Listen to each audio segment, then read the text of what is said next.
Balik lagi di One Day Food teman-teman, masih bersama saya Rizka Ogi yang ceritanya nih katanya lagi diet. Tapi gimana mau diet? Kalau tiap lihat gorengan, alamak gak tahan, pengen banget makan. Apalagi kita di Indonesia ya, di Jakarta tuh abang gorengan di mana-mana. Tapi saya yakin banget kalian tuh makan gorengan, tapi nggak tahu dong asal usul gorengan tuh dari mana. Ayo jujur, pasti nggak tahu kan? Nih, saya kasih tahu nih asal usul dari gorengan. Pasti banyak banget kan teman-teman Wonder Food yang suka dengan gorengan. Tekstur gorengan yang garing dan renyah memang disukai banyak orang. Gorengan adalah makanan yang dimatangkan dengan minyak dan dilumuri dengan adonan tepung.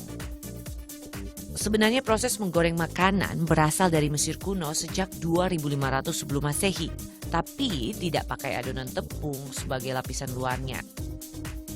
Teknik menggoreng ini juga dikenal di Belgia dan Prancis pada tahun 1830. Bahan makanan yang digoreng adalah kentang dan tidak dengan adonan tepung terigu. Penggunaan adonan tepung atau disebut dengan gorengan sudah dikenal pada tahun 1976. Saat sebuah restoran kecil bernama Roscoe's House of Chicken and Waffle yang berada di Los Angeles mempopulerkan ayam berlapis adonan tepung. Sejak saat itu, gorengan semakin banyak digemari di negara Asia, Eropa, sampai Amerika. Jenis bahan makanannya juga bervariasi. Kalau di Indonesia biasa pakai pisang, tempe, tahu, dan singkong. Kalau di Malaysia dan Brunei Darussalam sering ditemui pisang dan ubi goreng. Kalau di Jepang andalannya makanan laut. Seperti udang atau biasa yang disebut dengan tempura. Sedangkan kalau di Eropa dan di Inggris juga biasanya pakai kentang, nanas, dan apel yang digoreng dengan tepung. Kalau menurut expert, bahan makanan apa ya yang bisa dibuat gorengan?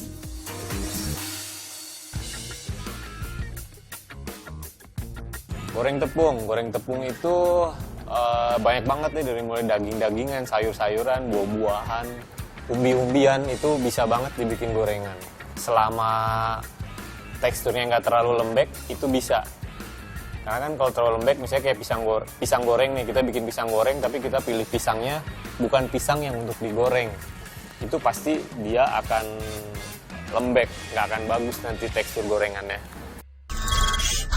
Kalau kita bicara soal gorengan, sudah pasti proses memasaknya itu ya digoreng.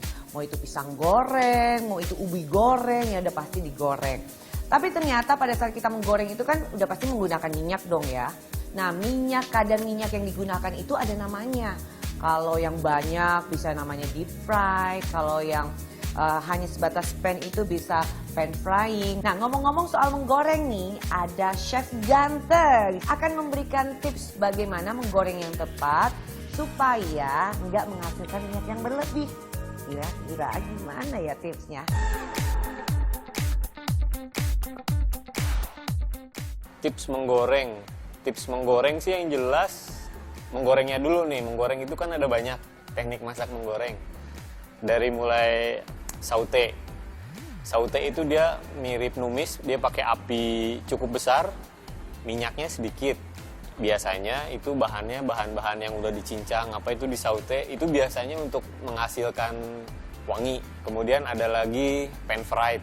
Kalau pan fried tuh biasanya minyaknya sedikit juga, sedikit banget, lebih sedikit daripada saute.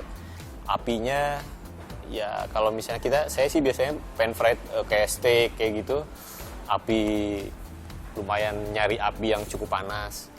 Kemudian kalau deep frying, nah deep frying itu baru dia goreng tapi direndam tuh. Jadi bahan yang kita goreng tuh direndam. Bisa pakai wajan atau kalau enak sih pakai deep fryer, itu ada alatnya. Kayak kita kalau lihat di fast food ya, goreng-goreng seperti itu dia suhunya tinggi. Kenapa direndam? Karena tujuannya ngejar renyah. Kemudian ada lagi namanya shallow frying. Itu dia apinya nggak terlalu panas. Minyak tetap ada.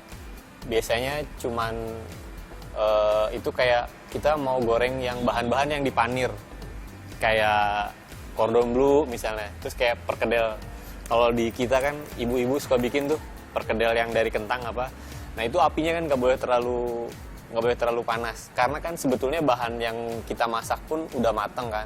Jadi cuman dia ngejar warna aja gitu. Terus kalau misalnya pengen minyak nggak terlalu banyak, biasanya sih pakai Petra itu yang apa, tisu masak gitu, ditadahin di situ. Jadi nanti minyaknya nggak terlalu berlebih.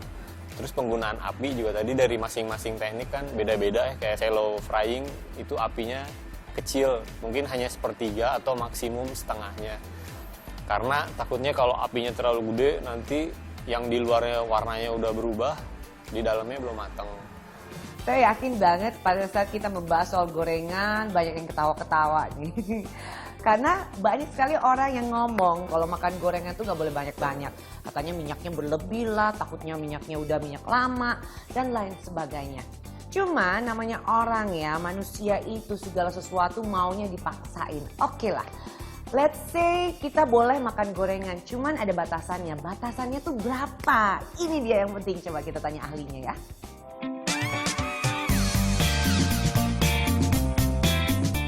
Iya, jadi konsumsi gorengan itu ada batasannya. Karena gorengan itu kaya akan lemak jenuh.